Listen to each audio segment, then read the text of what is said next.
air it out. I had to clear it out, clear it out. I feel like Superman, I tear it down. Call as a quarterback and send him out. I feel to air it out, air it out. I had to clear it out, clear it out. I feel like Superman, I tear it down. Call as a quarterback and send him out.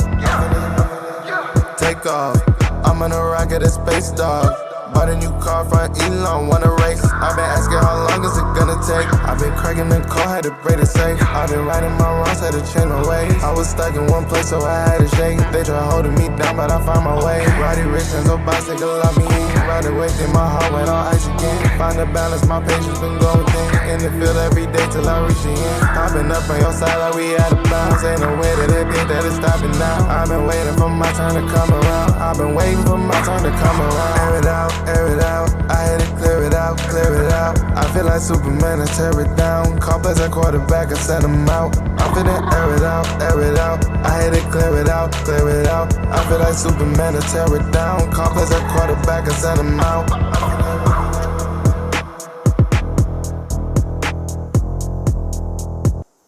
What's up, football fans, and welcome to the Air It Out podcast. I am your host. My name is Avery Collins.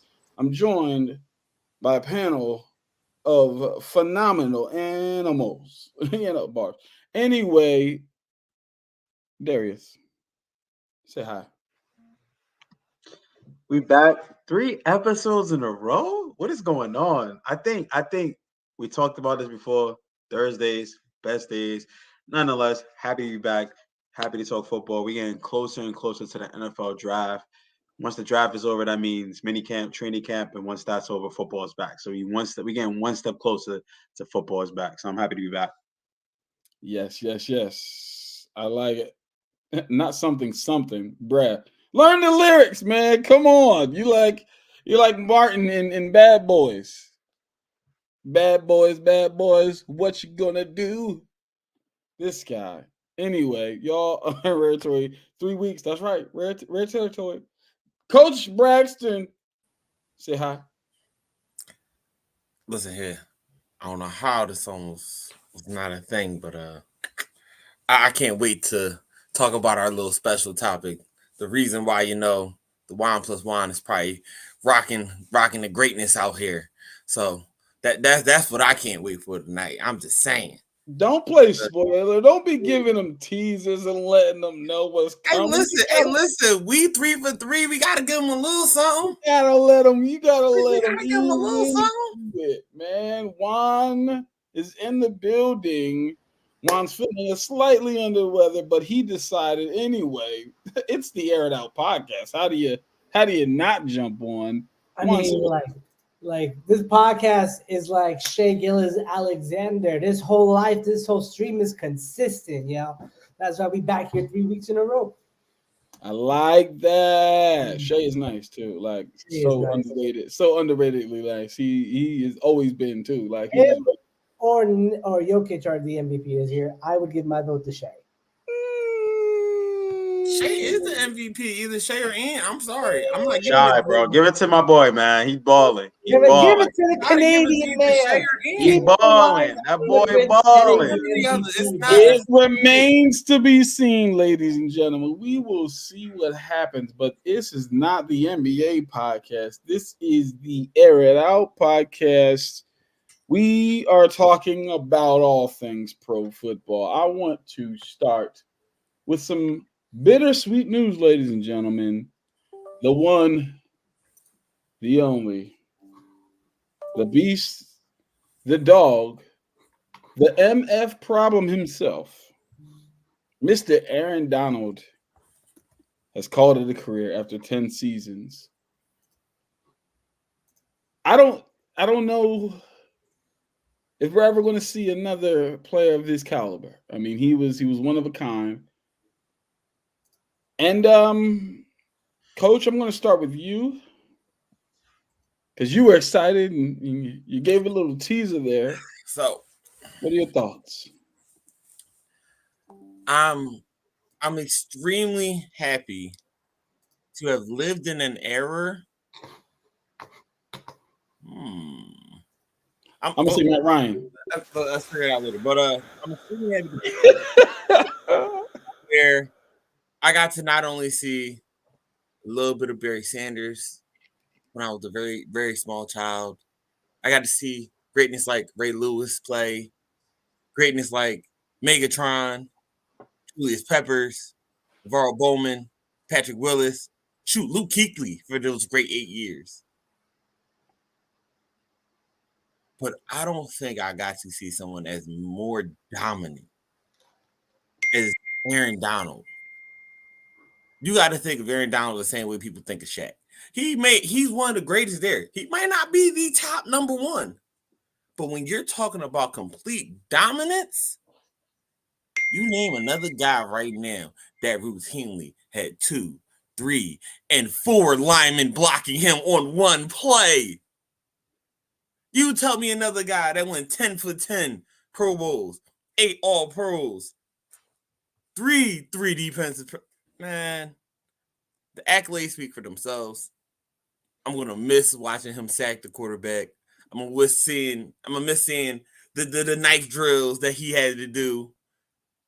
It's the end of an era, man. It's truly the end of an era, and it was great to see it. So yeah, shout out to you, Tyron. Cool, call it quits, but thank you for what you gave us. Period. Absolutely beautiful. Absolutely beautiful. I love it. So, Jerome, you threw us off with the trivia question. You said who was the only QB Aaron Donald never sacked, but you said he never had a sack on the Eagles. Jalen Hurts hasn't been the only quarterback for the Eagles. So there are multiple quarterbacks then that Aaron Donald has never sacked. Get your questions together, sir. The most dominant defensive player this century. I like it, Chris.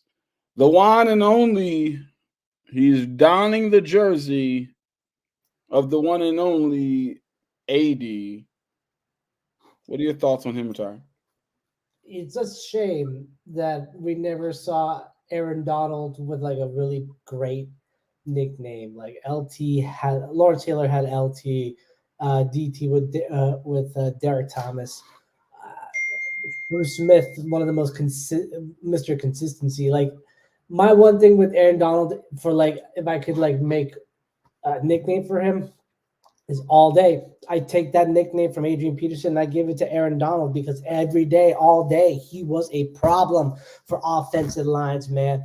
It is seriously astounding the career that someone like him put up. A lot of people might criticize the time that he put up, only 10 years. Well, if you look at what he did in those 10 years, you'd put him in the Hall of Fame right now. Eight All-Pro seasons, 3 defensive players of the year, a Super Bowl champion. I argue he should have been the Super Bowl MVP when he took down Joe Burrow, who was trying to make a pass to Jamar Chase on the seam route instead of Cooper Kupp. Regardless, he's one of the greatest defensive players to ever grace the turf. He's sorely going to be missed every Sunday. I feel like it's going to be whose phone's going crazy. I honestly think, like, Aaron Donald, when it's all said and done, he could be a top 3 to top 5 defensive player of all time. That's how dominant of a presence he had in the league. And great players transcend eras, and I feel like if you would have put the Aaron Donald in any era of the National Football League, he would be the same dominant force that he was in his era. I love it. I absolutely love it. Darius, one of the greats, surefire, first ballot Hall of Famer. It's called it a career after 10 seasons. Is it too early? Is it too late? What are your thoughts on Aaron Donald hanging? Him hanging up the cleats is truly impeccable, right? We talk about impact players on the defensive side of the ball. When you're a head coach or offensive coordinator, and you're playing the Rams, you're circling Aaron Donald. There's no doubt about it. You're circling Aaron Donald. Your game plan offensively is what kind of blocking schemes? We got a double team, we got a triple team. That's the type of impact player that he was. And you could put him along the ranks of like guys like Ray Lewis, Ed Reed, Deion Sanders. Like the list goes on and on. The most dominant player we have watched. There was pictures of him getting triple teamed, not double teamed. Triple teamed, and he still gets the sack. That's the type of dominant player He was for sure first ballot Hall of Famer. I'm glad as a player, as a fan, he got to win a Super Bowl. I definitely think he should have retired after they won the Super Bowl, but he felt like, okay, I got a year. I know he contemplated and thought about it, but a hell of a career. The numbers speak for themselves. First ballot Hall of Famer, arguably the best defensive player of our generation. And like Juan said, you can argue he's top 3 and maybe not even top 3. So hell of a career to Aaron Donald. Another thing for Aaron Donald too, give like to what Chris just said. He was like that silent killer. He was also incredibly scary. I've never seen a man who doesn't talk too much just like go up in your face without even saying a word. How many fights has he even picked with so many offensive linemen during the years? When you saw Aaron Donald holding the dude's face mask, literally about to rip his head off, or like the choking drill that he has in practice. Thank you. I was about to say he has a whole drill for that. Exactly. It's amazing. Like you don't have to say much to be scary, and Aaron Donald proved that. The man had 20 plus sacks at the defensive tackle while getting triple teamed. Just hear me out. 9, 11, 8, 11, 20.5, 12.5, 13.5, 12.5. The one down year where he did not play every year and he was hurt most of the year, 5. Last year, 8. This man was dominant. When he was at his peak, he was dominant. Ladies and gentlemen, I think it's safe to say that I'm going to agree with Chris here. Aaron Donald was hands down the most dominant defensive player to ever play in the NFL. Like, if you want to argue whether or not he was the best, sure. I have no problem. Let's argue. Some will say LT. Some will say Prime. Some will say Ray Lewis. And others. Some will say Bruce Smith. I get it. But the most dominant. I don't think there's an argument here. Nobody argues that Shaq was the most dominant big man of all time. I don't think there's many who can say or argue that the most dominant defensive player of all time is Aaron Donald. Aaron Donald had the strength of a Bruce Smith or a Haloti Ngata or a Vince Wilfork, but he had the feet and the quickness of a Von Miller, a Lawrence Taylor. Like, he was absolutely, I mean, have you seen him do ladder drills? Aaron Donald ran a 4.68. Aaron Donald literally could have played off-ball linebacker if he decided to drop 10 pounds, maybe 15. Like, he was absolutely freakishly athletic. He was extremely smart. His IQ was out of this world. I mean, I literally saw, there's one player that I saw just grown man strength and said, wow, that person there is absolutely different. His name is Ndamukong Suh. When Ndamukong Suh was in college, I saw him literally hold 2 linemen at bay, literally. Like they're trying to block him. I'm not saying like he's looking, reads the play, and sheds them both. That was when I said, okay, Ndamukong Suh is going to be amazing. Aaron Donald was that. Plus O.C. Umenyiora. He was absolutely out of this world. Aaron Donald, Hall of Famer, amazing career. Yes, Reggie Wright, absolutely amazing. But to me, I don't know. I don't know if I can see. I don't know if I can say that there was a better defender. I'm not saying he's the best. I'm not saying I can say there's anybody better. Like, he was absolutely out of this world for 10 straight seasons. And people were saying, oh, he's undersized. Oh, for 10 straight seasons, he dominated at his position. Whether you moved him at nose tackle, a 4-3 D tackle, defensive end, it didn't matter. You had to find out where 99 was. That is legendary. So we pay our respects to you, AD. Phenomenal career, sir. From the Air It Out Inside the Hashes family, career well spent, sir. I just want to say, y'all know that I collect jerseys, and I always have the criteria that when I collect a jersey, it's got to be a Hall of Famer on the jersey. I think I picked right. Absolutely. Absolutely. We're going to continue to talk about some football here, but I have a question for you guys. Okay. Free agency has been a whirlwind. It's still not over, right? But we've seen a lot of pieces move, a lot of moving parts, new teams, re-signings, all different things. And so my question to you is, with the teams and what they have done in free agency, what team do you feel like is going to have the biggest turnaround, up or down, this season? Yes, I said up or down, not just who's trending up, but who's trending up or down. Okay, who's going to have the biggest turnaround this season based on the moves that they made this offseason? Darius, I'll start with you.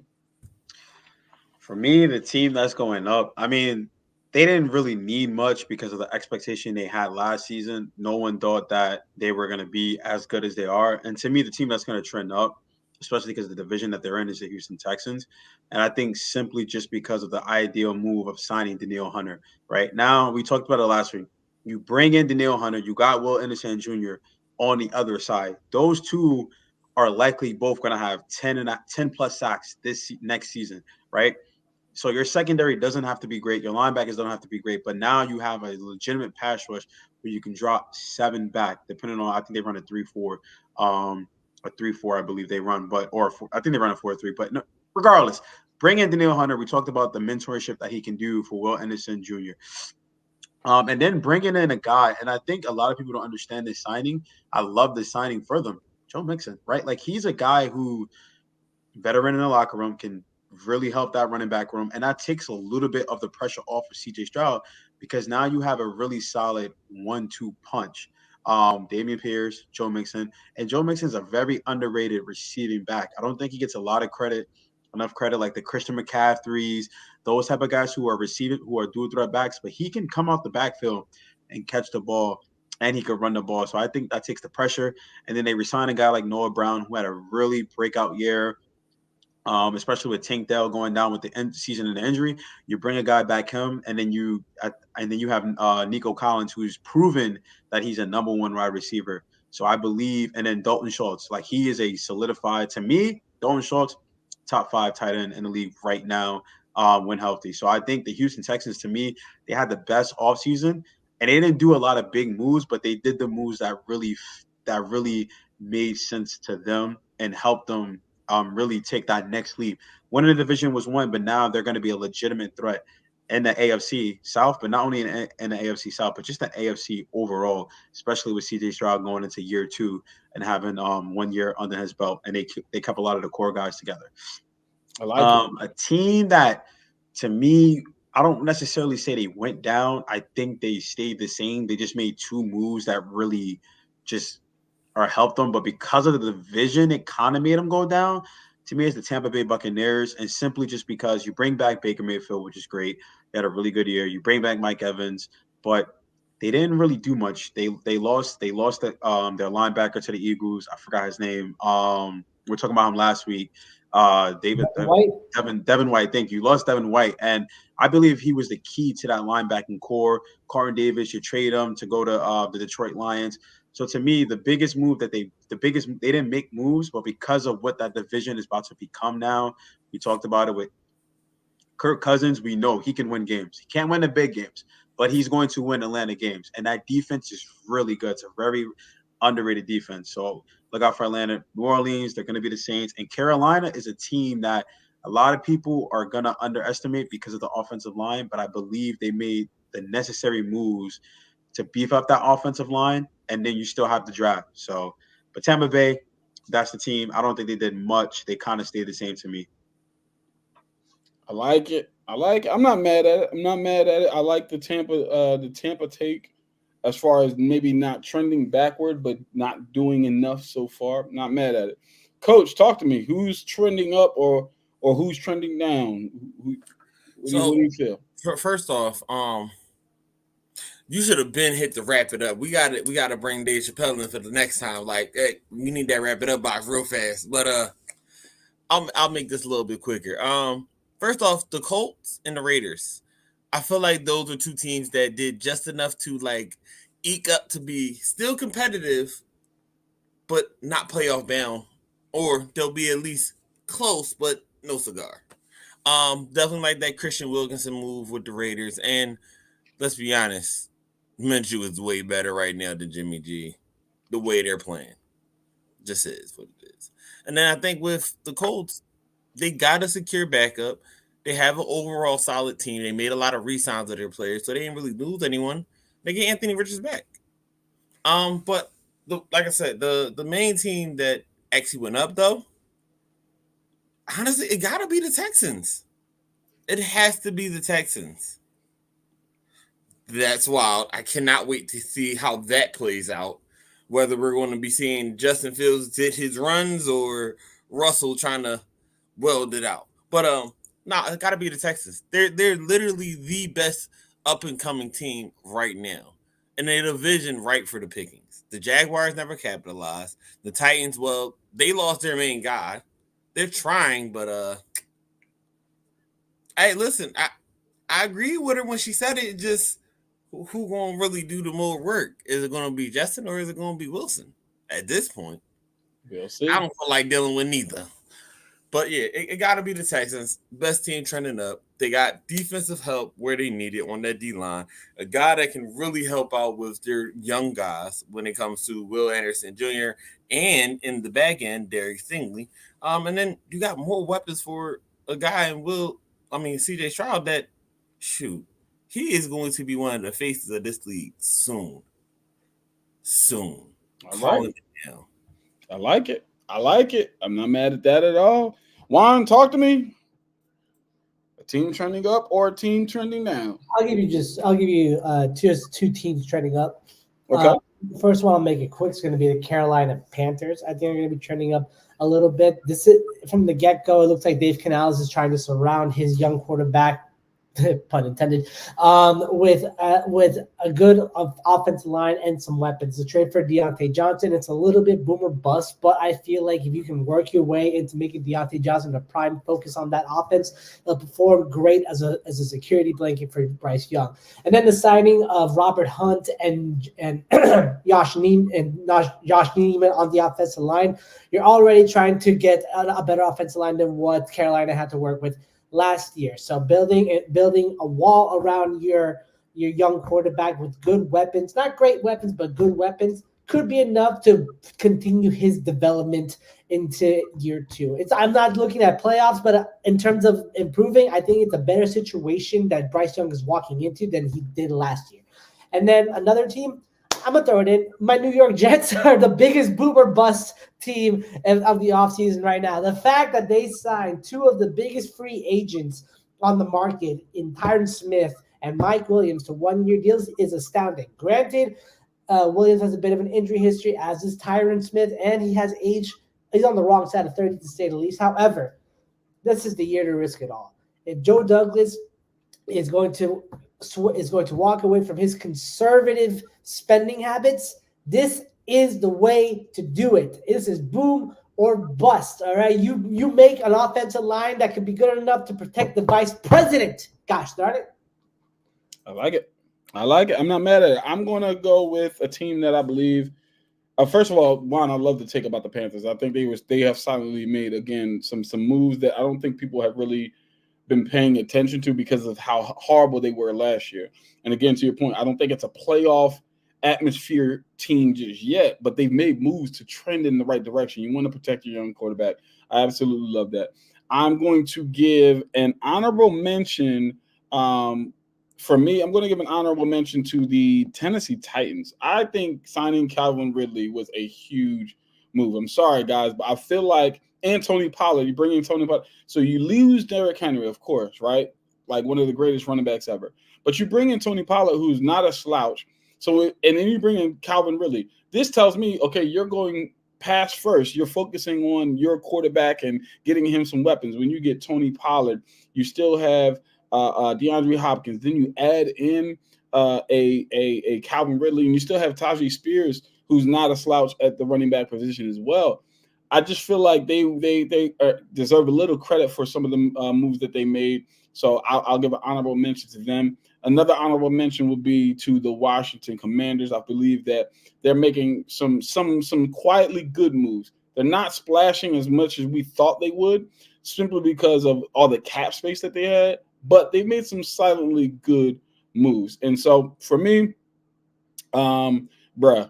And so for me, the number one team trending up without question is the Jacksonville Jaguars. I understand you lost Calvin Ridley, but listen to the moves that they made. Okay, you solidify your backup quarterback and getting Mac Jones just in the event that Trevor Lawrence gets hurt. You resign Dearness Johnson. You pick up a Gabe Davis and a Devin Duvernay, who absolutely changes your special teams off the rip and your slot. You get offensive linemen and Blake Hentz, Ezra Cleveland, and Mitch Morse coming over from the Bills. Absolutely phenomenal. You resign or you get the exclusive franchise tag to Josh Allen.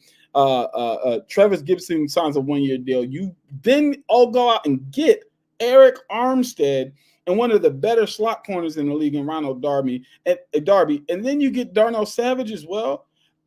The Jaguars are trending up, in my opinion. I don't believe that they are Super Bowl bound yet, but they are definitely trending up, in my opinion. I think that the Jaguars have made some very, very solid moves, and I think people need to kind of pay attention a little bit more. I think we were all thinking about, oh, yeah, you got to re-sign Calvin Ridley. But, I mean, you got Gabe Davis, Zay Jones. Trevor Lawrence is proven that it doesn't really matter who his receivers are. He's going to put numbers up, right? I think that the Jaguars are trending up, in my opinion. Yes, Ronald Darby. Again, slot corner. I'm not saying first of all, he's not a top 5 corner. He's not a top 5 slot corner, but I think he's a top 5, 10 corner, top 10 corner, slot corner in the league, not corner, slot corner, be clear. 7 and 10. That's funny. That's crazy. Just wanted to give like a quick shout out to the Panthers one more for signing Josie Jewell too, a very underrated linebacker that fits in Evero's defensive 3-4 system. Really key piece also last year in Denver's top 5 defense that they had last year. A great signing. I like it. Coach, you were about to say something? Yeah, real quick. I feel like the wifey would kill me if I didn't, but shout out to the Eagles. They had a great all season. They signed a lot of holes that they needed. Also, shout out to the fact that the Cowboys did absolutely nothing, and we get to see them suck for another year. Everyone clap it up. Everybody clap it up. We know we love it over here. Our Philly. We love some good Cowboys slander. We love it. That is How funny. about them Cowgirls? I mean, it sounds about right coming from you, Coach. Darius. Oh, God, here we go. You were about to say something? I was going to say, I would agree with that Jacksonville Jaguars statement if they land Justin Simmons. If they somehow land Justin Simmons, Justin and Darnell. now you're talking about the best, if not one of the best defenses in the entire NFL. If they somehow manage to get that, now I can see that safety spot. Because offensively, you got Trevor Lawrence. You got Gabe Davis. You got a solid team on the offense, but now you got Justin Simmons back there. You got Armstead on the line. You got Josh Allen. Just imagine that defense. Hey, linebackers. We're talking about the defense they had when they went to as good as the AFC Championship that year, where Blake Bortles was at the quarterback. We're Like talking just about with adding them in the back. here. That's all I'm saying. That's all I'm saying. What was the linebacker that came over from Atlanta? I believe it's Foye. Aluakon or something along those lines. Yeah, like he ain't no slouch. This is a guy that's getting 150, 140 tackles a season. A solid linebacker to hold it down there. They now have someone for every single level. If not more for every single level. If they get Justin Simmons, they might that might be the best defense. Also, shout out to Oakland University for upsetting Kentucky. Ew. Shout out to them. I'm just saying, Jaguars look like they're trending up. All right, last topic I want to talk to you guys.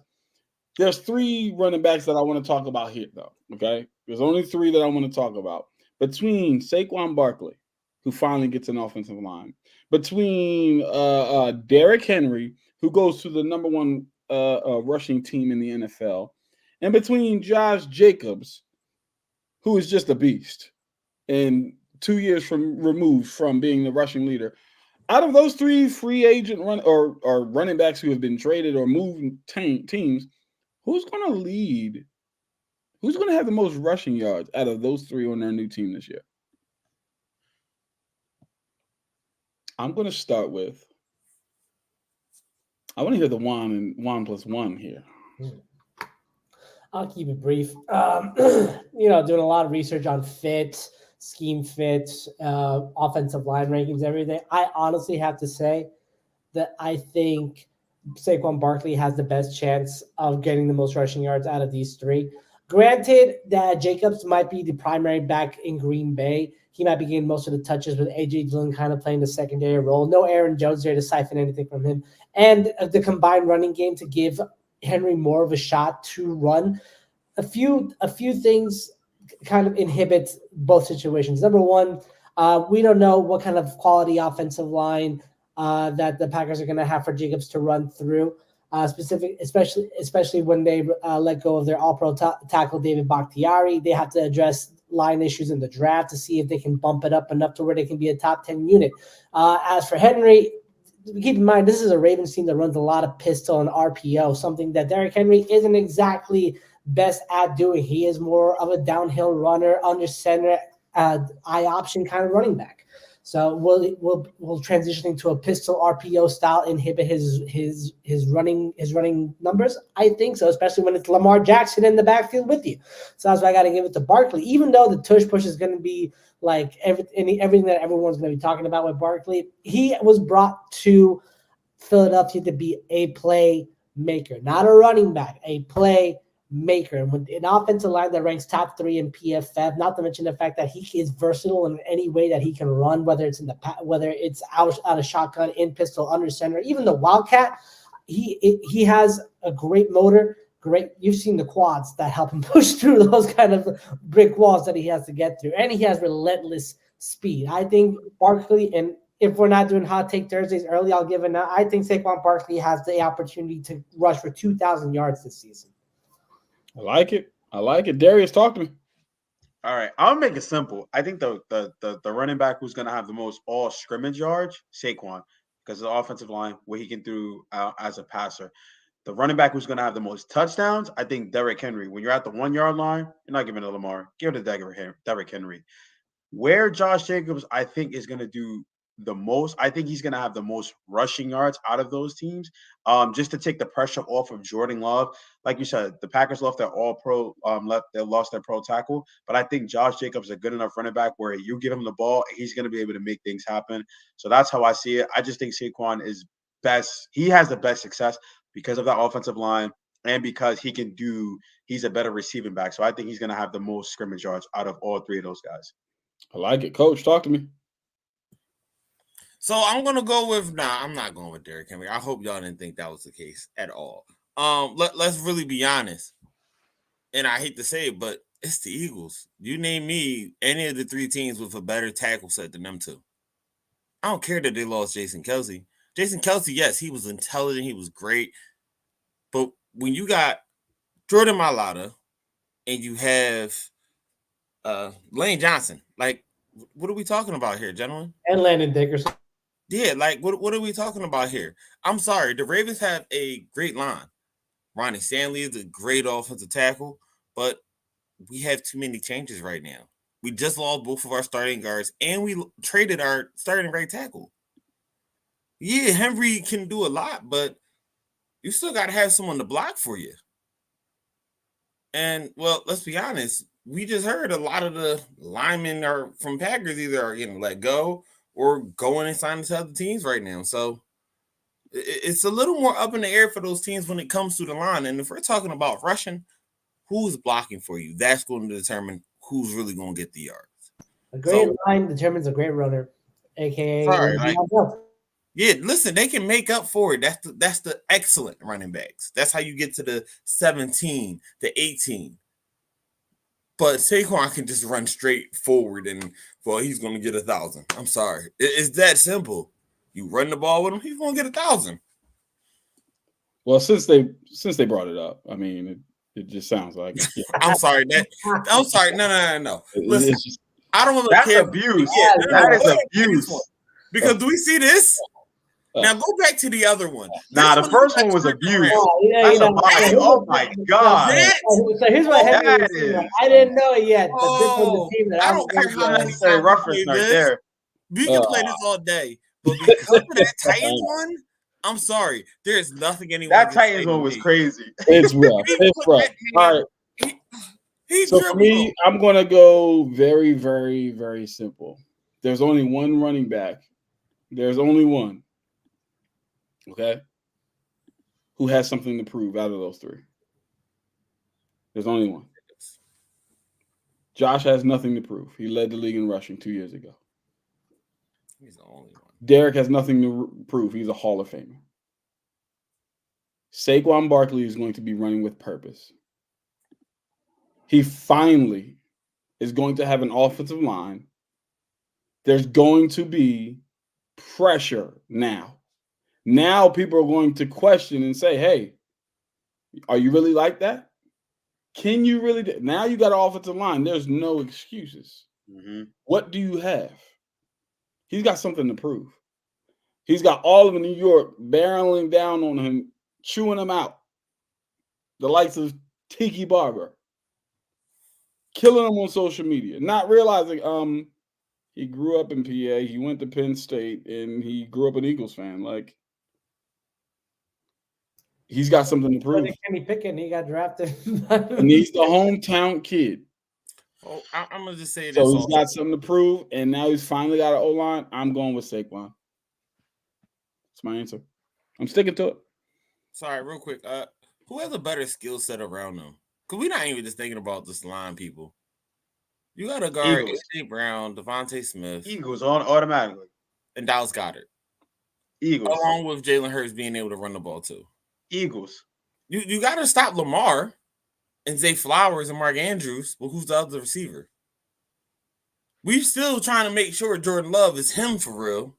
And he has nothing but young guys around him who are good development guys. He might be him. Just saying, all I'm saying is it's Saquon. Ladies and gentlemen, we were going to do Hot Take Thursday, but we've been on here long enough, okay? We've been on here long enough, and there were some hot takes that were dropped in the chat that I actually really like. Juan touched on one about Saquon getting 2,000.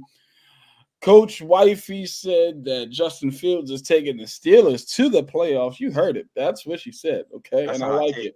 So with that being said, ladies and gentlemen, we're going to wrap it up on the Air It Out podcast, okay? Do me a favor. Go on all of your social media platforms and like and follow, okay? Inside the Hashes on Instagram and Facebook. Inside Hashes on X or Twitter, however you want to call it. Please do me a favor also, though. Go to the website, www.insidethehashes.com. Go there, get all your stuff football, right? Like player interviews, podcasts, fantasy football. We've got all types of stuff. Go to www.insidethehashes.com. Look at this. The NFC home of the elite running backs, Barkley, CMC, Jacobs, and Bijan. I like it. I'm not mad at that at all. I'm glad you put Bijan in there. But after you do that, go to YouTube. Hit the like button. Turn on the notification button so you can get your comments in here live like you just saw. And then subscribe, ladies and gentlemen. Don't forget to subscribe. But here's the thing. If you don't want to do all of that, if you don't want to go to all those places, do me a favor and just scan that QR code right there. Scan that QR code right there. Do that, and it'll take you exactly where you need to be, okay? It's QR code right there. For Coach, for the one and only. I said for Coach, for the one and only, and for Darius. My name is Avery. This is the Air It Out podcast. My purple and black. I see. I gotta make y'all understand. Hey, bro, you know what you gotta do? You gotta get a Ravens one. You gotta have a Ravens one on. I'm doubling down. Take a picture, and in that way, once you have the Ravens one, you can replace the picture because you don't have the Ravens.